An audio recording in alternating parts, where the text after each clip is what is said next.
അങ്ങനെ മറ്റൊരു വിഷുദിനം കൂടി. ഈ വിഷുദിനത്തിൽ അമ്പലപ്പുഴ ശ്രീകൃഷ്ണസ്വാമി ക്ഷേത്രത്തിൽ ഏറ്റവും കൂടുതൽ വഴിപാടായിട്ട് നൽകുന്നത് എന്താണെന്നറിയാമോ? പാൽപ്പായസം. ഈ പാൽപ്പായസത്തിന് പിന്നിൽ വളരെ രസകരമായിട്ടുള്ളൊരു കഥയുണ്ട്. അതെന്താണെന്നറിയാമോ? അറിയില്ലെങ്കിൽ കേട്ടോളൂ.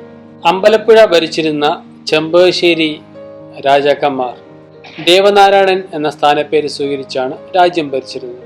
ഇതിലെ ഒരു രാജാവ് തന്റെ ബുദ്ധിശക്തിയിലും അതേപോലെ തന്നെ ധനധാന്യ സമൃദ്ധിയിലും ഒക്കെ വളരെയധികം അഹങ്കാരം കൊണ്ടിരുന്നു. അദ്ദേഹത്തിനൊരു തോന്നലുണ്ടായി, ചതുരംഗ കളിയിൽ അസാമാന്യ പാടവമുള്ള തന്നെ തോൽപ്പിക്കാൻ ആരുമായിട്ടില്ല എന്ന്. അങ്ങനെ അദ്ദേഹം തന്റെ പ്രജകളുടെ ചതുരംഗ കളിക്കാരെ വെല്ലുവിളിച്ചു, തന്നെ ചതുരംഗത്തിൽ തോൽപ്പിക്കാമോ എന്ന്. അദ്ദേഹത്തിന് വെല്ലുവിളി സ്വീകരിച്ചെത്തിയത് ഒരു സാധു മനുഷ്യനായിരുന്നു. കാഴ്ചയിലും പെരുമാറ്റത്തിലുമൊക്കെ വളരെയധികം വിനയം പുലർത്തിയിരുന്ന ഒരു സാധു മനുഷ്യൻ തന്നെ എങ്ങനെ തോൽപ്പിക്കും?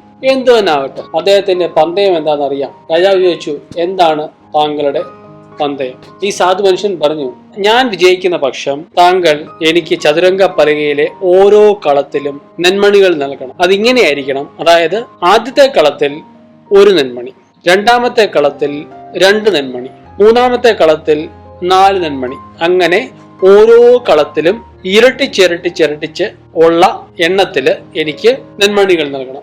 ഇത് മതിയാകും.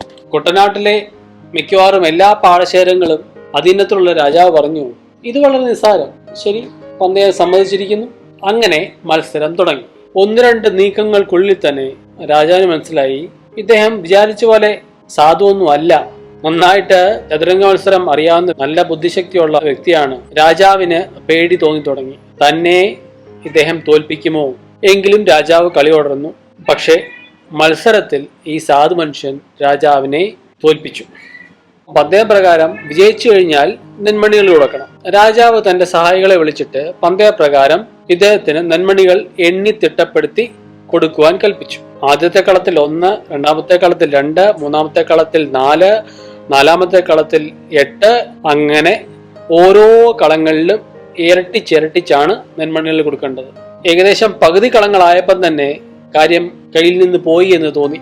കാരണം ഒന്നാമത് കളത്തിനകത്ത് ഇത് ഉൾക്കൊള്ളിക്കാൻ സാധിക്കുന്നില്ല. രണ്ടാമത് ഓരോ കളത്തിലെയും ഇരട്ടിയാണ് അടുത്ത കളത്തിൽ നൽകേണ്ടത്. ഒരുതരം ജോമെട്രിക്കൽ പ്രോഗ്രഷൻ. 2 4 4 16 16 32 32 64 64 128 അങ്ങനെ പോകുന്നു. കാര്യം പന്തിയല്ലെന്ന് തോന്നി തുടങ്ങി. എങ്കിലും വാക്ക് പാലിച്ചല്ലേ പറ്റുള്ളൂ. അദ്ദേഹം പറഞ്ഞ വാക്കിൽ നിന്ന് പിന്മാറിയില്ല. പക്ഷെ എണ്ണി തിട്ടപ്പെടുത്തുന്നത് വളരെ ബുദ്ധിമുട്ടുള്ള കാര്യം. അപ്പോൾ പന്തയത്തിൽ വിജയിച്ച ഈ സാധു മനുഷ്യൻ പറഞ്ഞു, വിഷമിക്കേണ്ട ആവശ്യമില്ല, ആളൊന്നും തിട്ടപ്പെടുത്തിയാലും മതി. അങ്ങനെ നാഴിക്ക്, ഇടങ്ങഴിക്ക്, പറയ്ക്ക് ഇങ്ങനെ അളന്ന് തിട്ടപ്പെടുത്തിക്കൊണ്ടേയിരുന്നു. കുറെ കഴിഞ്ഞപ്പോഴത്തേക്ക് ഇത് അസാധ്യമായ കാര്യമാണ് എന്ന് രാജാവിന് തോന്നി. കുട്ടനാട്ടിലെ മിക്ക പാടശേഖരങ്ങളിലെ നെന്മണികൾ കൊണ്ട് കൊടുത്തിട്ടും കൂടെ കാര്യം കംപ്ലീറ്റ് ചെയ്യാൻ പറ്റുന്നില്ല. രാജാവ് അടിയറവ് പറഞ്ഞു.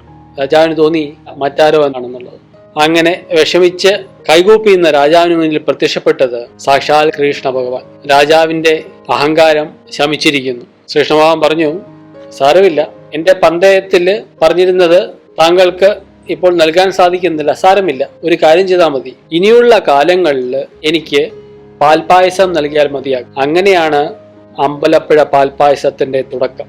രസകരമായിട്ടുള്ളൊരു കഥയല്ലേ? അതോടൊപ്പം തന്നെ കണക്കിന്റെ അപാരതയിലേക്കുള്ളൊരു വെളിച്ചം വീശലും കൂടിയാണ് ഈ കഥ. ഈ കഥ ഇഷ്ടപ്പെട്ടെങ്കിൽ നിങ്ങൾ ഈ ചാനൽ സബ്സ്ക്രൈബ് ചെയ്യാൻ മറക്കരുത്. ലൈക്ക് ചെയ്യുക, കമന്റ് ചെയ്യുക, ഷെയർ ചെയ്യുക. എല്ലാവർക്കും നല്ലൊരു വിഷുക്കാലം ആശംസിച്ചുകൊണ്ട് നന്ദി, നമസ്കാരം.